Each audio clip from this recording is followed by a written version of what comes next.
বন্ধুরা ৩ই সেপ্টেম্বর বাংলাদেশের জন্য অপেক্ষা করছে এক বিশাল চ্যালেঞ্জ।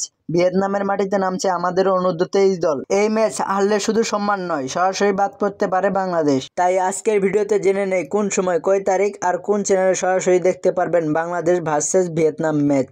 বাংলাদেশ অনূর্ধ্ব-23 ফুটবল দল বর্তমানে ভিয়েতনামে অবস্থান করছে এএফসি আন্ডার-20 এশিয়ান কাপ 2026 বাছাই পর্ব খেলার জন্য। 3টি ম্যাচ খেলবে বাংলাদেশ। তবে আজকের ভিডিওতে আলোচনা করব বিশেষ করে বাংলাদেশ বনাম ভিয়েতনাম ম্যাচ নিয়ে। প্রথমে মনে করিয়ে দেই, অনূর্ধ্ব-23 দলে জাতীয় দলের প্রায় 6 থেকে 7 জন অভিজ্ঞ খেলোয়াড় রয়েছেন। তাই প্রত্যাশা অনেক, কিন্তু যদি ভিয়েতনামের বিপক্ষে এবং বাকি ম্যাচগুলোতে ভালো ফলাফল না আসে তাহলে কোচিং স্টাফদের বড় ব্যর্থতা হিসেবেই ধরা হবে। আর তখন বাংলাদেশ সরাসরি বাদ পড়বে এই টুর্নামেন্ট থেকে। ম্যাচ তারিখ 3ই সেপ্টেম্বর 2025, বাংলাদেশ সময় সন্ধ্যা 6টায়, ভিয়েতনামের সময় সন্ধ্যা 7টায়। লাইভ সম্প্রচার করবে ভিয়েতনামের football federation official YouTube channel VFF channel. আমি ভিডিওর ডেসক্রিপশনে লিংক দিয়ে দেব, আপনারা চাইলে সাবস্ক্রাইব করে রাখতে পারেন।